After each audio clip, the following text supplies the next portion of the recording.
কৃষ্ণ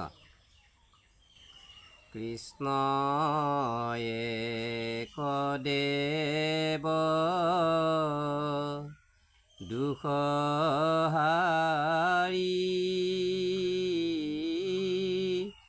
কাল মায়াদিৰো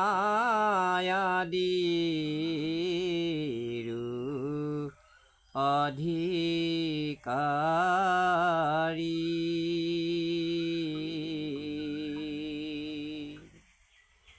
কৃষ্ণ বিনে শ্ৰেষ্ঠ দেৱ নাহি নাহি আৰ সৃষ্টি স্থিতি অন্ত কাৰী দেৱ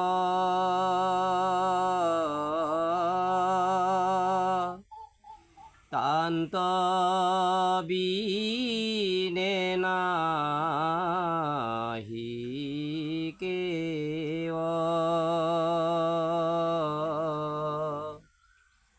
জানিবা বিষ্ণু সে সমস্ত জগতে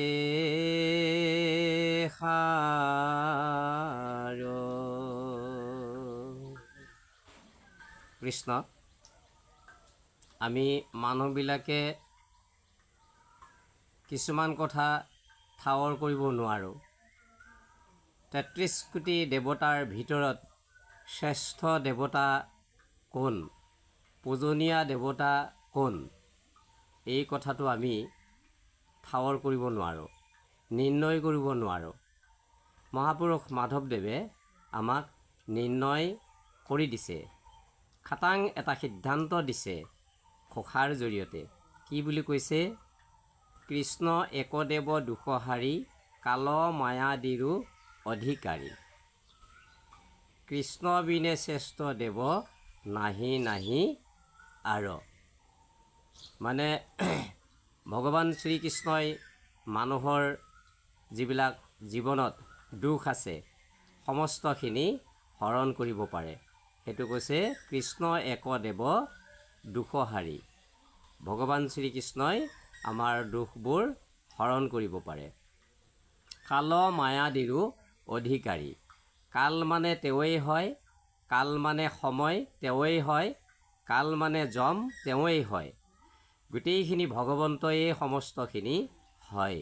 আৰু সেইকাৰণে কৈছে কাল মায়াদিৰো অধিকাৰী, সমস্তখিনি অধিকাৰী তেওঁৱেই হয়। কৃষ্ণ বিনে শ্ৰেষ্ঠ দেৱ নাহি নাহি আৰ। ৩৩ কোটি দেৱতাৰ ভিতৰত শ্ৰেষ্ঠ দেৱ, একমাত্ৰ ভজনীয় দেৱ কৃষ্ণ। কৃষ্ণৰ বিনে আৰু নাই বুলি খাটাং সিদ্ধান্ত মহাপুৰুষ মাধৱদেৱে কৈছে। তেনেহ'লে আমি যদি মানুহবিলাকে মাধৱদেৱকো গুৰু বুলি আখ্যা দিয়ে, গুৰু বুলি মান্য কৰে, যদি গুৰু বুলি মান্য কৰা হয়, তেনেহ'লে এই মহাপুৰুষ মাধৱদেৱে গুৰুৱে কোৱা কথাবোৰ মানুহে যদি নামানে, তেনেহ'লে শিষ্যৰ কি অৱস্থা হ'ব পাৰে? শিষ্যবিলাকৰ অমংগল হ'ব। তেনেহ'লে মহাপুৰুষ মাধৱদেৱে আমাক ৩৩ কোটি দেৱতাৰ ভিতৰত শ্ৰেষ্ঠ দেৱ কোন এইটো চিনাকি কৰাই দিছে, নিৰ্ণয় কৰাই দিছে, ঠাৱৰ কৰাই দিছে। মানে আমি সিদ্ধান্ত, আমি এইকাৰণে ঈশ্বৰক মানিব লাগে, কাৰণটো সেইটো। তাৰপিছত কৈছে সৃষ্টি স্থিতি অন্তকাৰী দেৱ। সৃষ্টি তেওঁৱেই কৰে, স্থিতি মানে আমি যে ৰৈ আছোঁ, জীৱবিলাক যে ৰৈ আছোঁ, তেওঁৰ কাৰণেই ৰৈ আছোঁ, নহ'লে আমি ৰৈ থাকিব নোৱাৰিম। ইয়াৰ পৰা এই খন্তেকতে যাব লাগিব। সেইকাৰণে ঈশ্বৰৰ ইচ্ছা হ'লে আমি মানুহবিলাক ইয়াৰ পৰা যাবলগীয়া হয়, জীৱবিলাক পৃথিৱীৰ পৰা যাবলগীয়া হয়। সেইটো ক'ত যাবলগীয়া হয় সেইটো ভগৱন্তই জানিব, আমি নাজানিম। আমি এটা কথা জানিম, আমি যদি ভাল কৰ্ম কৰোঁ, শাস্ত্ৰবিলাকে কৈছে, গীতা শাস্ত্ৰই কৈছে, শ্ৰীকৃষ্ণ অৰ্জুনৰ আগত কৈছে যে কৰ্মৰ যোগেদিহে জীৱবিলাকৰ আকৌ পুনৰ জন্মগ্ৰহণ হয়, জন্ম ধৰে। এতেকে সেইটোকে কি বুলি কৈছে? সৃষ্টি স্থিতি অন্তকাৰী দেৱ।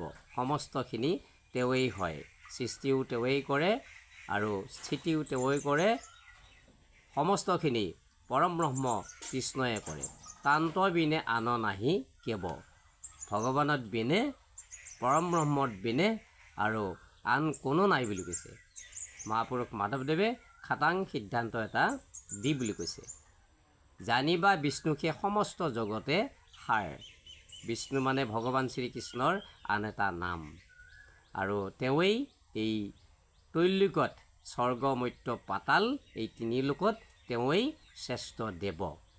তেনেহ'লে আহকচোন আমি মহাপুৰুষ মাধৱদেৱৰ এই কথাখিনি মান্যতা দি আমি ভগৱান শ্ৰীকৃষ্ণক এই কলিযুগত সকলো মনুষ্যই শ্ৰেষ্ঠ দেৱ হিচাপে পূজা কৰোঁ, অৰ্চনা কৰোঁ, প্ৰাৰ্থনা কৰোঁ।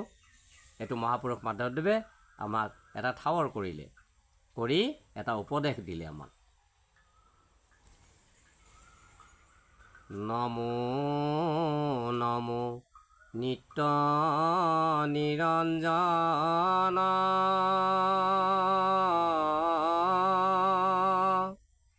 নাৰায়ণ শিৱ সনাতন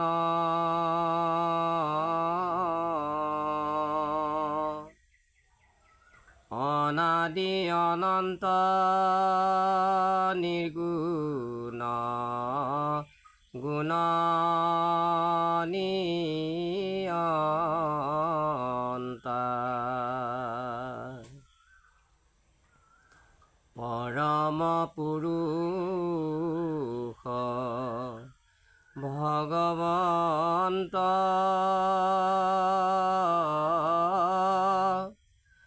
নাহি পূৰ্বাপৰ আদি অন্ত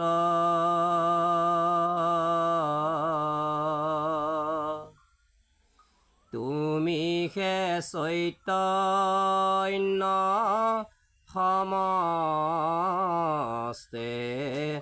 ভৱ ভাৱন্তা। কৃষ্ণ কি বুলি কৈছে? নমো নমো নিত্য নিৰঞ্জন, মানে পৰম ব্ৰহ্ম কৃষ্ণক আমি নমো নমো বুলি প্ৰাৰ্থনা কৰিব লাগে। নিত্য নিৰঞ্জন মানে অহৰ্নিশে তেওঁ আনন্দত থাকে। তেওঁ ৰঞ্জন, নিৰঞ্জন, পুৰঞ্জন এইবিলাক শব্দ আমি অকণমান ভাবি চাব লাগে। গতিকে এই যে নিৰঞ্জন, নিৰ মানে পানী, ৰঞ্জন মানে হ'ল মানে আনন্দ বা পক্ষী।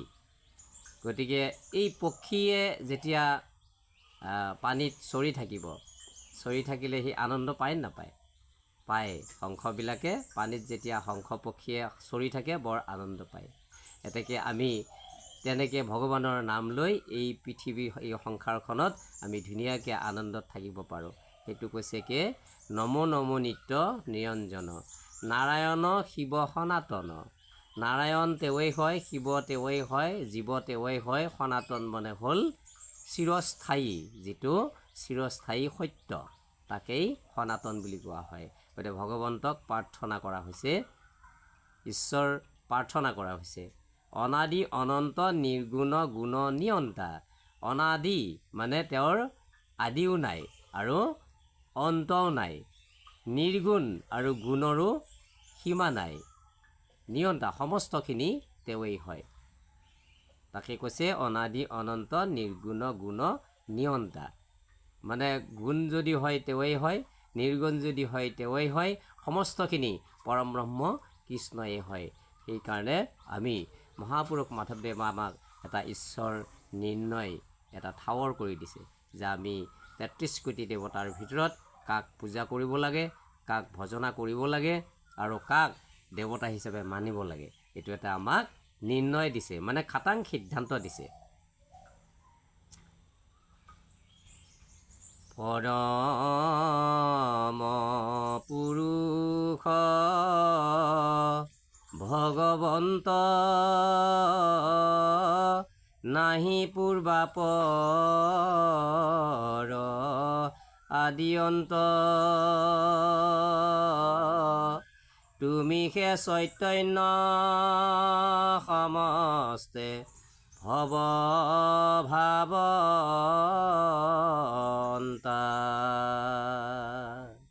পৰম পুৰুষ ভগৱন্ত। পৰম মানে আৰু দ্বিতীয়জন সিফালে নাই, অদ্বিতীয়। পৰম পুৰুষ, পুৰুষ মানে হ'ল পৰম ব্ৰহ্ম কৃষ্ণক এই জগতত পুৰুষ বুলি ক'লে ঈশ্বৰকেই কোৱা হয়, আৰু পুৰুষ বুলি ক'লে জীৱকেই কোৱা হয়, আত্মাক কোৱা হয়। গতিকে পৰমাত্মাক পৰম পুৰুষ বুলি কৈছে, জীৱাত্মাক পুৰুষ বুলি কৈছে। পুৰুষ আৰু পৰম পুৰুষ সেইখিনি পাৰ্থক্য। পুৰুষ মানে জীৱ, পৰম পুৰুষ মানে হ'ল পৰমাত্মা ঈশ্বৰ শিৱ সনাতন, তেওঁকেই কৈছে। সেই বুলি কৈছে, সেইকাৰণে পৰম পুৰুষ ভগৱন্ত। ভগৱন্ত সেই তেওঁৰেই আন এটা নাম ঈশ্বৰ। ভকতে ভগৱন্তক ভজনা কৰে। নাহি পূৰ্বাপৰ আদি অন্ত, মানে তেওঁ আদিও নাই অন্তও নাই, সেইকাৰণে নাম আন এটা নাম অনন্ত। ভগৱন্তৰ কৃষ্ণৰ নাম অনন্ত, মানে আদিও নাই অন্তও নাই, শেষ নাই। তে ভগৱন্তৰ কেতিয়াও শেষ নাই, আৰু আৰম্ভণি তেওঁৱেই কৰে আৰু শেষটো তেওঁৱেই কৰে। তেওঁৰ কোনো উপাধি নাই, আৰু বাকীবিলাকৰ আমাৰবিলাকৰ উপাধি আছে। তেওঁৰ গুণ নাই যদিও নিৰ্গুণ হয় কথাটো, কিন্তু হ'লেও গুণৰো সীমা নাই। সমস্তখিনি গুণ তেওঁৰ 64 কলাকে আদি কৰি আছে, বিভূতিবিলাক আছে। সেইকাৰণে আমি শ্ৰেষ্ঠ দেৱতা হিচাপে মহাপুৰুষ মাধৱদেৱে আমাক চিনাকি কৰাই দিছে, আৰু আমি শ্ৰেষ্ঠ দেৱতা হিচাপে আমি ভজনা কৰিব লাগে মানুহবিলাকে পৰম ব্ৰহ্ম কৃষ্ণক। তুমিহে চৈতন্য সমস্তে ভৱ ভাৱন্তা। প্ৰভু, এই যে জগতবিলাকত, জগত বহুত আছে, পৃথিৱীৰ জীৱজগতখনৰ ভিতৰত চৈতন্য কোন হয় আৰু জড় কোন হয়? আমি সমস্তবিলাক জড় হৈ আছোঁ, তাৰমানে আমি অচেতন। গতিকে চেতন চৈতন্য ৰূপে পৰম ব্ৰহ্ম কৃষ্ণ আমাৰ হৃদয়ত সোমাই থাকে। আমাৰ যিটো জীৱাত্মা সেইটো হৈছে চৈতন্য। সেইকাৰণে আমি শুই থাকিলেও জীৱাত্মাটোৱে ধিপ ধিপ ধাপ ধাপ ধিপ ধিপ ধাপ ধাপ ইয়াতে কৰি থাকে, বুকুখনত শুই থাকিলেও কৰি থাকে। কিন্তু বাকী অংগ প্ৰত্যংগবিলাক নিষ্ক্ৰিয় হৈ যায়, মগজুও নিষ্ক্ৰিয় হৈ যায় টোপনিত, আধা মৰি যাওঁ আমি। কিছুমান মানুহ এনেকুৱা আছোঁ, তাৰমানে জীয়াই থাকোঁতেও মৰা বুলিয়েই প্ৰকাশ পায়, কাৰণ ঈশ্বৰ জ্ঞান যাৰ নাই সি জীৱনতে মৰা বুলি কৈছে। মহাপুৰুষ মাধৱদেৱেও কৈছে, আৰু মহাপুৰুষ গুৰু শ্ৰীমন্ত শংকৰদেৱেও সেই কথাকেই কৈছে। তাৰমানে জীৱন্ততে আমি মৰা, যদিহে ঈশ্বৰ কৃষ্ণক আমি নাজানো। সেইকাৰণে ইয়াতে কৈছে, তুমিহে চৈতন্য সমস্তে ভৱ ভাৱন্তা। গতিকে সমস্ত এই জগতত তিনি লোকত আমি যদি ভাবিব লাগে, একমাত্ৰ ঈশ্বৰকেই ভাবিব লাগিব, স্বয়ং পৰম ব্ৰহ্ম কৃষ্ণক ভজনা কৰিব লাগিব। এইটো মহাপুৰুষ মাধৱদেৱে আমাক সিদ্ধান্ত দিছে। ব্ৰহ্মা মহা দেৱ লক্ষ্মী দেৱী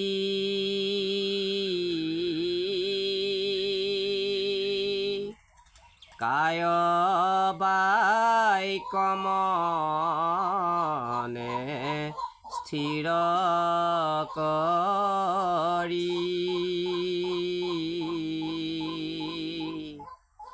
পৰম আনন্দে চৰণ সেৱন্ত যাৰ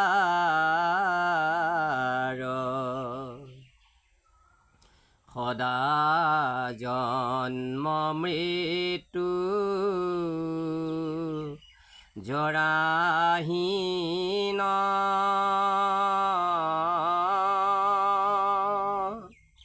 শ্ৰীমন্ত সুন্দৰ গুণ নিধি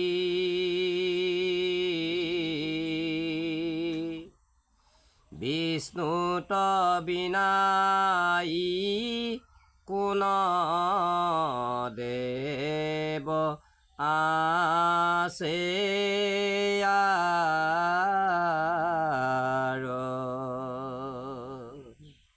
ব্ৰহ্মা মহাদেৱ লক্ষ্মী দেৱী এই সকলোবিলাকে ঈশ্বৰক প্ৰাৰ্থনা কৰে। কেনেকৈ কৰে? কায় বাক্য মনে স্থিৰ কৰি। কায় মানে দেহটো, বাক্য মানে আমি কৈ থকা কথাবিলাক ঈশ্বৰৰ জৰিয়তে শব্দবিলাক, আৰু মন যিটো আমাৰ শৰীৰত থকা যিটো মন, শৰীৰৰ অংগ, প্ৰধান অংগ বুলি ক'লেও আমাৰ ভুল নহয়। গতিকে সেইটো আমাৰ বুদ্ধিৰে তাক ঠাৱৰ কৰিব লাগিব, স্থিৰ কৰিব লাগিব। আমি বহুত কথা ভাবোঁ, ইটো ভাবোঁ সিটো ভাবোঁ, সংকল্প বিকল্প এইবিলাক হৈ থাকে। গতিকে সেইবিলাক নকৰি কি কৈছে? কায় বাক্য মনে স্থিৰ কৰি, মানে আমি মনটো স্থিৰ কৰিব লাগিব। কায় বাক্য মন তিনিটা বস্তু লগাই আমি ভগৱন্তই যে সৰ্বে সৰ্বা, পৰম ব্ৰহ্ম কৃষ্ণ যে এই সৰ্বভজনীয় দেৱ, সৰ্বশ্ৰেষ্ঠ দেৱ, এই কথাটো আমি মনেৰে স্থিৰ কৰি ল'ব লাগিব। সেইটোকে কৈছে কায় বাক্য মনে স্থিৰ কৰি। পৰম আনন্দে চৰণ সেৱন্ত যাৰ, মানে ব্ৰহ্মা লক্ষ্মী দেৱীকে আদি কৰি সমস্তই পৰম ব্ৰহ্ম কৃষ্ণকে সেৱা কৰে, ভজনা কৰে। আমি আকৌ লক্ষী পূজা কৰোঁ, ব্ৰহ্মা পূজা কৰোঁ, শিৱ পূজা কৰোঁ। তেনেহ'লে চাওকচোন, সেইসকলে কৃষ্ণক পূজা কৰে। মহাপুৰুষ মাধৱদেৱে কৈছে, আমাক সিদ্ধান্ত দিছে যে আমি পুজিব লাগিলে, ভজনা কৰিব লাগিলে এক কৃষ্ণবাদী, এক কৃষ্ণবাদী, এক কৃষ্ণদেৱ, এক কৃষ্ণদেৱ কৰিও কহেব, ধৰিও তাহাৰ নাম। এইটো কথাটো মহাপুৰুষ শ্ৰীমন্ত শংকৰদেৱ গুৰুজনাই ভাগৱতত সেইটো উপদেশত লৈ গৈছে এই কথাটো। তাৰপিছত কি কৈছে? সদা মৃত্যু জৰাহীন। আমাৰতো এই দেহটো সলনি হৈ যাব, জীৱৰ মৃত্যু নহয়, দেহটো সলনি হৈ যাব। গতিকে এই দেহটোৰ মৃত্যু আছে, লিংগ দেহৰ জীৰ্ণ হৈ যাব, লিংগ দেহৰ মৃত্যু আছে, কিন্তু আত্মাটো আমাৰ মৃত্যু নহয়। জীৱাত্মাটো এই জড় নহয়, এই চৈতন্য হয়, ঈশ্বৰৰ অংশ হয়। গতিকে সেই জীৱটোক কি কৰিব লাগিব? শ্ৰীমন্ত সুন্দৰ গুণনিধি, মানে শ্ৰীমন্ত সুন্দৰ মানে দেখাত বৰ সুন্দৰ, গুণৰ নিধি মানে ধন, মানে গুণবিলাক ভগৱন্তৰ এই গুণানুকীৰ্তনৰ গুণ, গুণনিধি। বিষ্ণুত বিনাই কোনো দেৱ আছে আৰু, তাৰমানে এইবিলাক দেখাত সুন্দৰ গুণ, সৰ্বস্ব গুণ আছে, আৰু মানে উপমা দিব নোৱাৰি, তুলনা দিব নোৱাৰি, কাৰো লগত তুলনা নাখাতে। সমস্তখিনি পৰম ব্ৰহ্ম কৃষ্ণৰহে আছে। আৰু সেই কথাটো ইয়াত ঠাৱৰ কৰি দিছে, সিদ্ধান্ত কৰি দিছে, এতেকে আমি ঈশ্বৰ কৃষ্ণক ভজনা কৰিব লাগে বুলি কৈছে। যাৰ পাদুদকে দেৱী গংগা, যাৰ বাই কুহুয়া আছে বেদ, পৰম পতিতু তৰয়,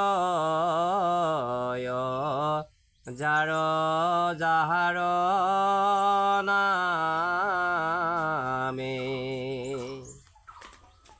সৃষ্টি স্থিতি লয়ৰ যিটো পৰম কাৰণ নাৰায়ণ,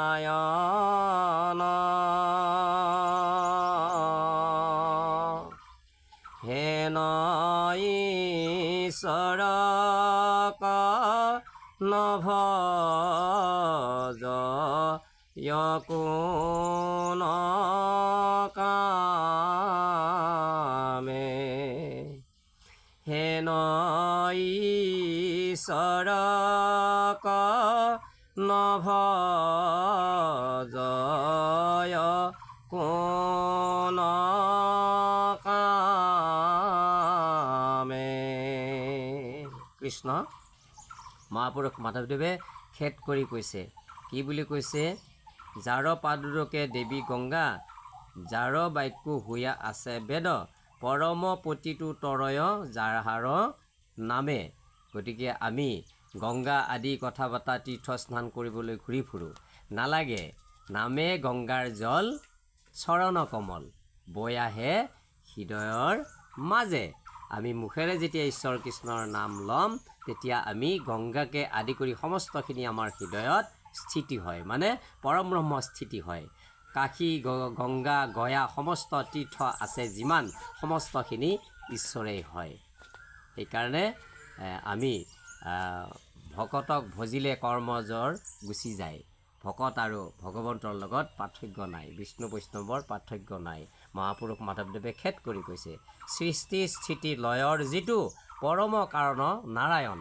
গতিকে সৃষ্টিটো তেওঁৱেই কৰে, লয় মানে ক্ষয়, মৃত্যু তেওঁৱেই কৰাই দেহৰ, আৰু হেন ঈশ্বৰক নভজয় কোনো কামে। মহাপুৰুষ মাধৱদেৱে খেদ কৰি কৈছে। এনেকুৱা এজন পৃথিৱীত মানুহ আছেনে বাৰু কোনোবা ঈশ্বৰক জানিও ঈশ্বৰক সেৱা নকৰে, ঈশ্বৰক ভজনা নকৰে? এতেকে এই মহাপুৰুষ মাধৱদেৱৰ যি বাণী, যি কাতৰ মিনতি, এইখিনি আমি মানিবৰ কাৰণে মানুহক সমস্ত নৰলোকে স্বীকাৰ কৰিবৰ কাৰণে কথাখিনি ওলাই আহোঁচোন। সকলোকে আমি সেৱা জনালোঁ, যাতে এই মহাপুৰুষ মাধৱদেৱে যেনেকৈ ঈশ্বৰক নিৰ্ণয় বা ঠাৱৰ কৰি দিছে, এই উপদেশ ভাগি আমি সকলোৱে মানুহ আহক। কৃষ্ণ।